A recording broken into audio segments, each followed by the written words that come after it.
Thank you, Namita, and ladies and gentlemen. What an absolute pleasure it is to be, talking about such an important topic, geopolitics and transnational gas pipelines, and with a personality so eminent as Mr. Srivastava here. That's one topic a lot of people have talked about since morning today, and of course for the right reasons. For a country like ours, where the kind of import dependence that we have when it comes to natural gas, we have to look at all the avenues of imports, whether that is through shipping tankers or through pipelines or whatever. But it's not an easy game, right? There's a lot of complexity involved there, not just from a technical standpoint, but also from purely from a political, geopolitical kind of standpoint. Let me begin this discussion, Mr. Srivastava, by asking you to comment upon what we have seen in the past some time is increased significance of geopolitics in energy matters, and I'm talking about Ukraine. But can you, as an expert in geopolitics and matters related to external energy, can you help us develop a perspective on that? Otherwise, what happens is, for a commoner like me, for example, we are very tempted to take views which may not be holistic, right? So, for example, somebody said in the morning that, it's just another event. But as an expert, how do you look at it? Can you help us develop a perspective on that? Yeah. Thank you. Well, I'm a diplomat, and I find myself amongst the experts in the field, and I see Mr. Sarraf, who has initiated me in oil and gas sector. I think we've had a long association from Libya to Iran. To answer your question, before I get into the details of Ukraine situation, am I audible? Before I get into the details, let me make 3 basic points. Geopolitics has always intervened in oil and gas sector because by its very nature, it impinges on energy security, and no government wants to leave it to chance. So I think one of the most well-known case is Roosevelt receiving King Abdulaziz on board USS Quincy. And that sealed the pact, oil for security. So this was an intervention of geopolitics.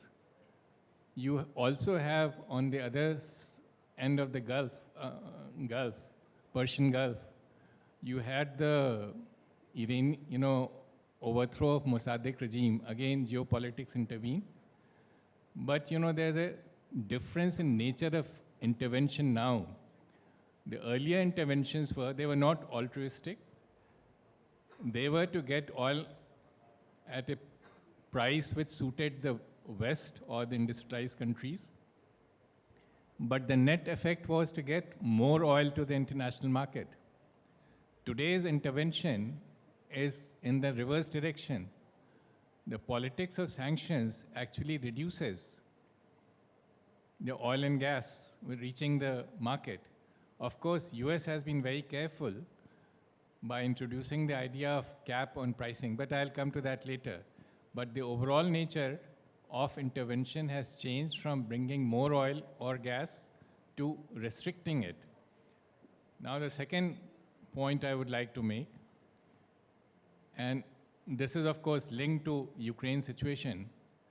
Before Ukraine crisis erupted, Russia used to export about 7 million barrels per day of oil. It has now come down to around 5 million barrels, 3 million going to EU, which is under sanction, and 2 million to non-EU destinations, which will be subject to shipping and insurance sanctions, and now the price cap. Now, mark the figure, 5 million barrels. This is roughly 5% of the world oil consumption.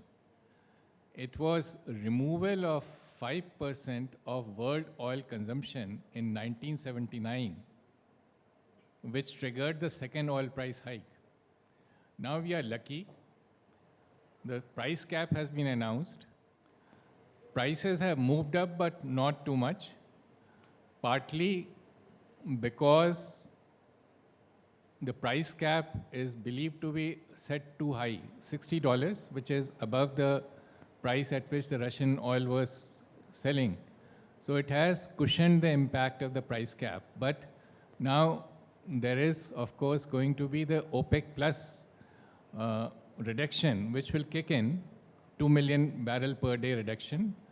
For November, December, it will be around 1 million barrel, and then it will progressively tighten.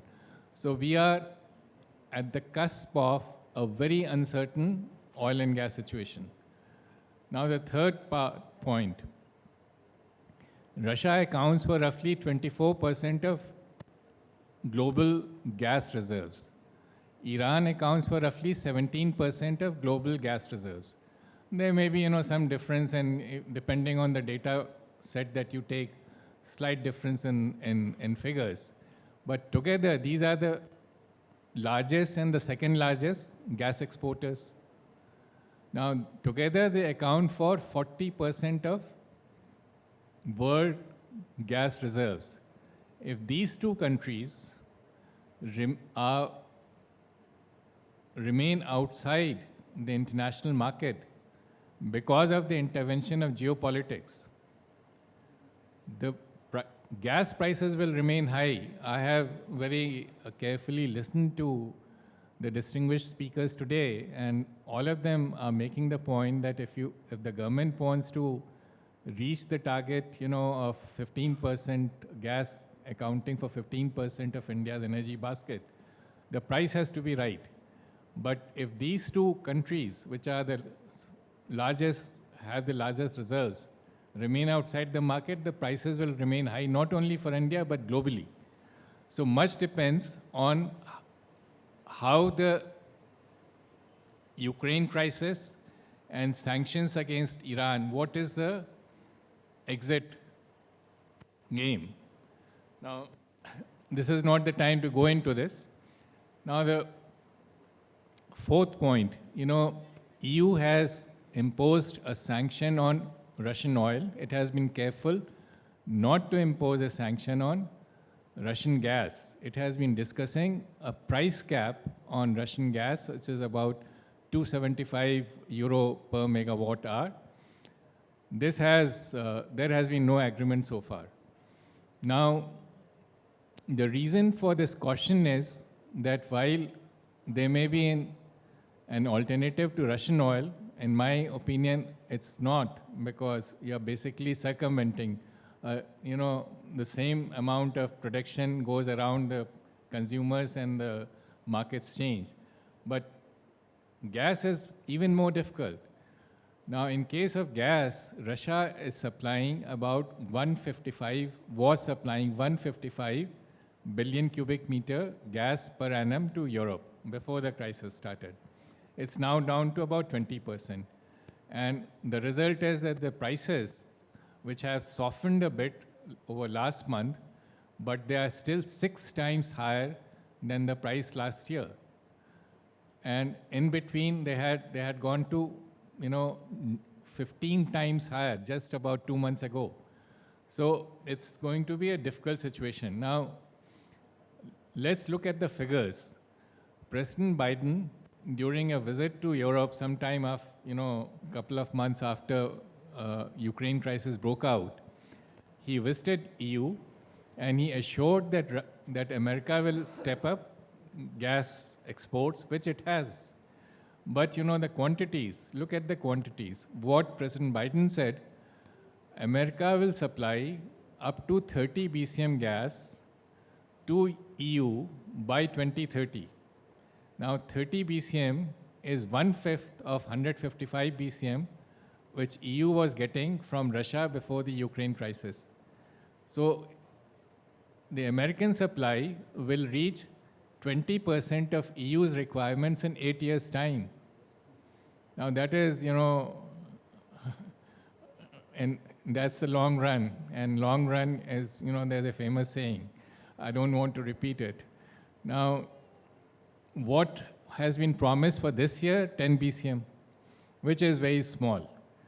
Now, fortunately for Europeans, gas reserves are full. They were quick enough to tie up gas sources from other, gas supplies from other sources.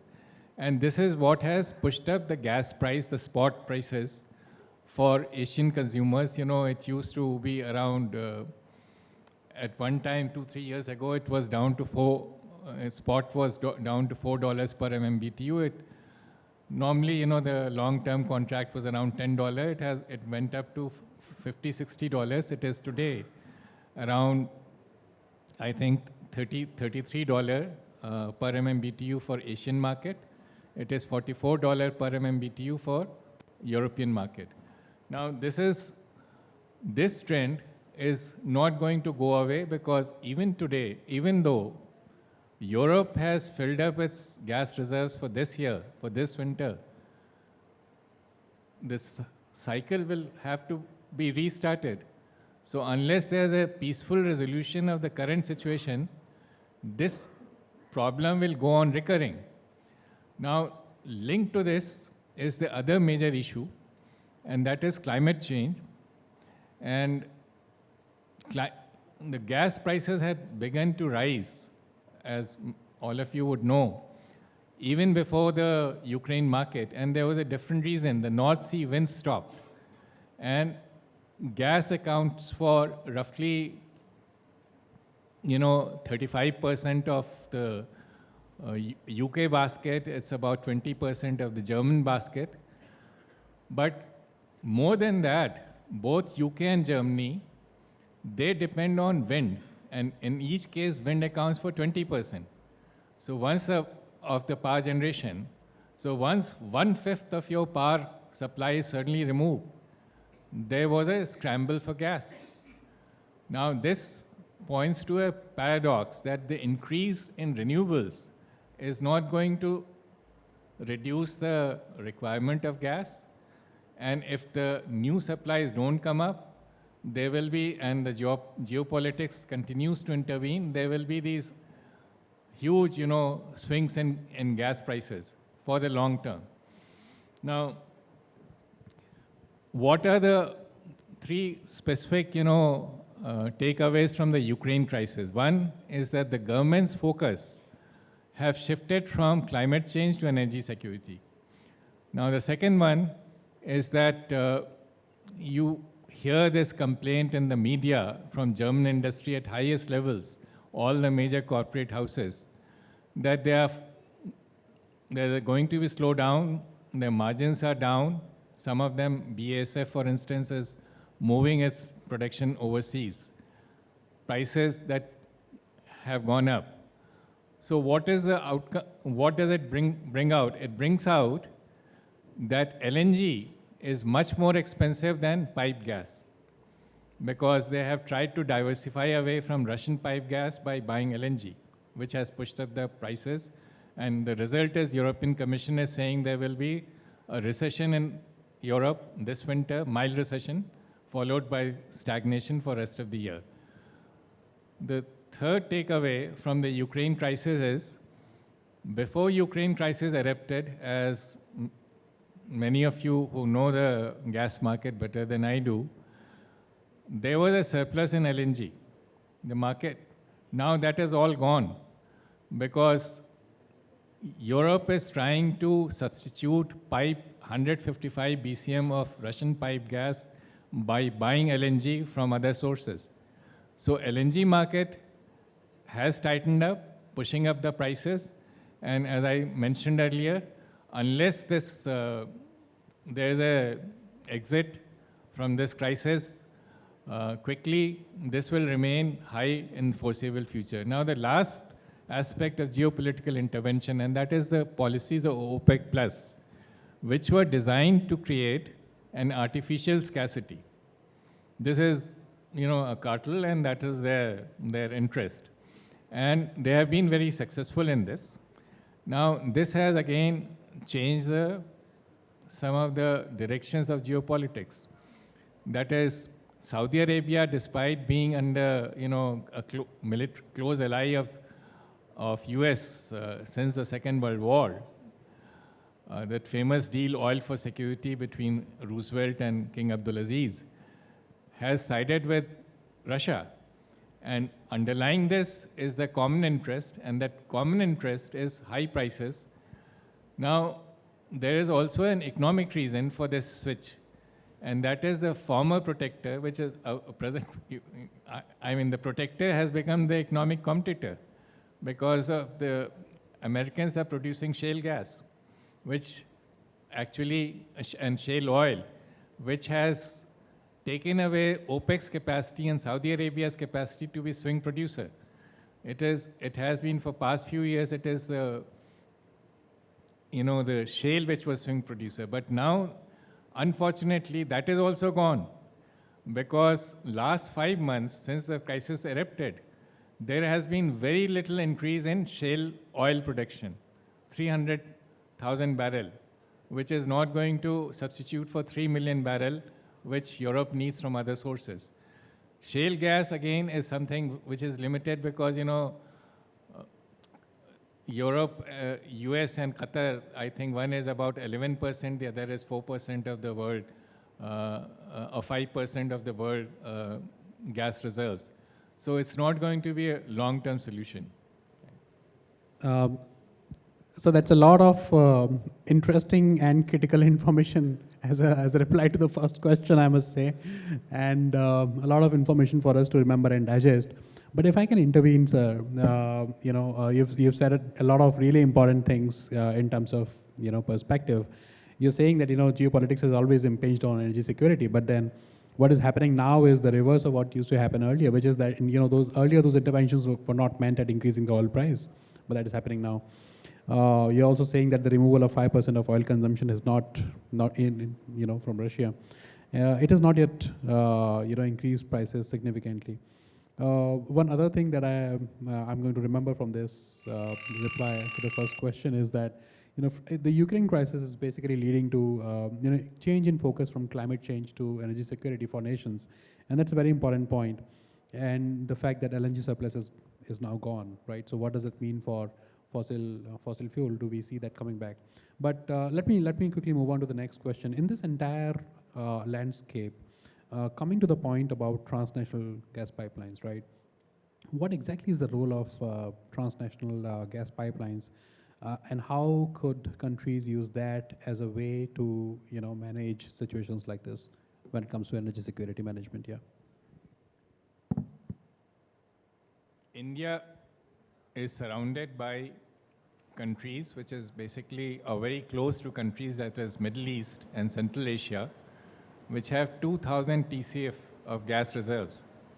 And there's no reason why we can't access it, because the proximity means that we can bring that gas through pipeline.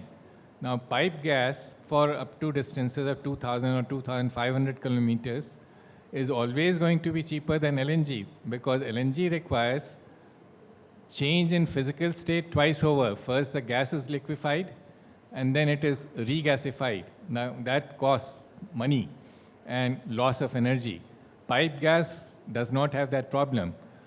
There's a very promising project of SAGE, and you can see on the map, there are 2 variants from UAE and Oman. And UAE now has surplus gas. It's looking ahead to tie up the market. And again, one of the takeaway from the Ukraine crisis is that because of the sharp fluctuations in spot prices, you have to go for the long-term contract. And the pipe gas, by its very nature, is to be, it's based on long-term contracts. But a pipe gas cannot be a reality unless government also steps in, because this is where the geopolitics comes in. And it has to be a public-private partnership, and government has to step in because it is a question of energy security, not just the prices. So we are surrounded by a lot of gas reserves, and it's also cheaper to get it, but still you're saying that what is required is for the government to take the right steps.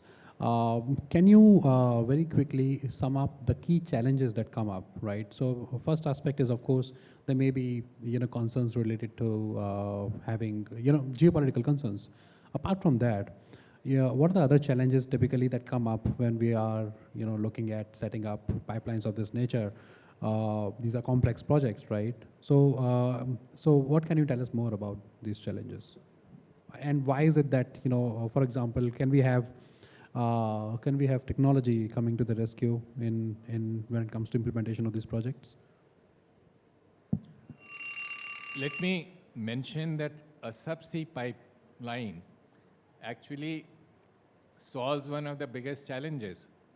An overland pipeline, like Iran, Pakistan, India pipeline, which was, under discussion for a long time, or TAPI, for instance, they are subject to geopolitical hassles.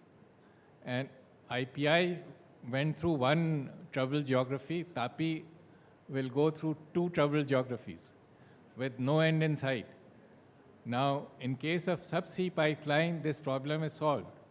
And the question of technology, the technology exists. There are companies which have the expertise to lay subsea pipeline. You have subsea pipelines in various parts of the world. This is, the most recent, just a few days ago, Baltic pipeline was inaugurated. There was Green Stream from Libya to Italy when I was ambassador. Algeria supplies gas by pipeline to Spain. So you have enough, and of course Nord Stream 1 was supplying 55 BCM gas, and Nord Stream 2 has been completed.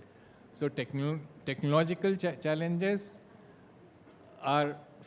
can be surmounted.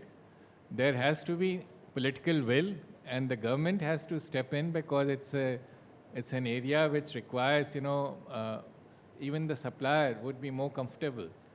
And this is a win-win situation for both sides. Yeah, thank you. Thank you for that great comment, sir. And we are very, very short of time. I was about to ask him, pick more of his brains on some of the more successful examples of global transnational gas pipelines, but then he has already covered that. We have a hand raised there. If we can very quickly take up that question. I know, Namita may not be happy about it, but very quickly, sir, please go ahead. I will just supplement on the transnational pipelines. If I remember correctly, India started pursuing transnational pipelines in late 80s. And since then, it is now 32 years and not much. No concrete solution have been found. Recently, also, we worked on 3 pipelines, starting with TAPI, where a lot of work was done. We were waiting for the FID in TAPI, in fact. Then we worked on Iran, Pakistan, India, which later on we started with Middle East to India deep sea pipeline, where also a lot of work has been done. And of late, we started work on Russia-India pipeline, where a lot of alternatives were studied jointly with Gazprom and Engineers India Limited. Finally, we found that from the best ways to bring gas from Iran. Now, these 3 projects have to be concurrently pursued if India is sincere or serious in pursuing the transnational pipeline, which, as our keynote speaker, Mr. Karnatak, pointed out, that at least 100 million should come through transnational pipelines, and which was supplemented by Mr. Mishra of Petronet LNG, when he said that 80% of our contracts should be long-term contracts.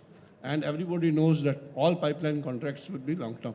Now, incidentally, we have distinguished personality, Mr. Razdan and Mr. Srivastava and Srivastava present here, who can give us their opinion that when will our government will start, you can say, is sincere and serious efforts on fructifying the transnational pipelines which are a necessity for India today.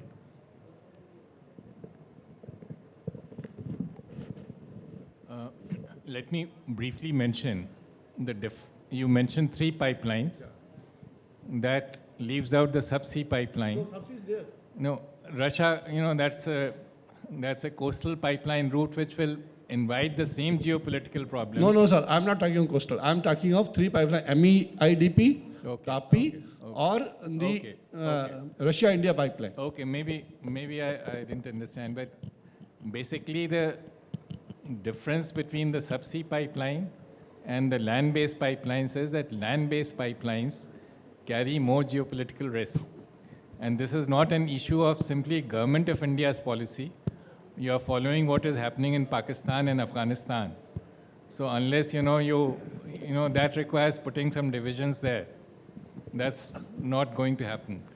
Now, very quickly, let me just mention, on the energy transition issue, I'm just, Vivekananda International Foundation has completed a very exhaustive study on India's energy transition in a carbon-constrained world, which will be out in public domain shortly. It was a task force headed by Dr. Kakorkar and included various stakeholders. I'll stop here. There's no time to go through. So a very, very interesting topic, and we would love to have discussions going on and on this. But then, in the interest of time and not to invite Namita's wrath, we'll have to wrap it up here.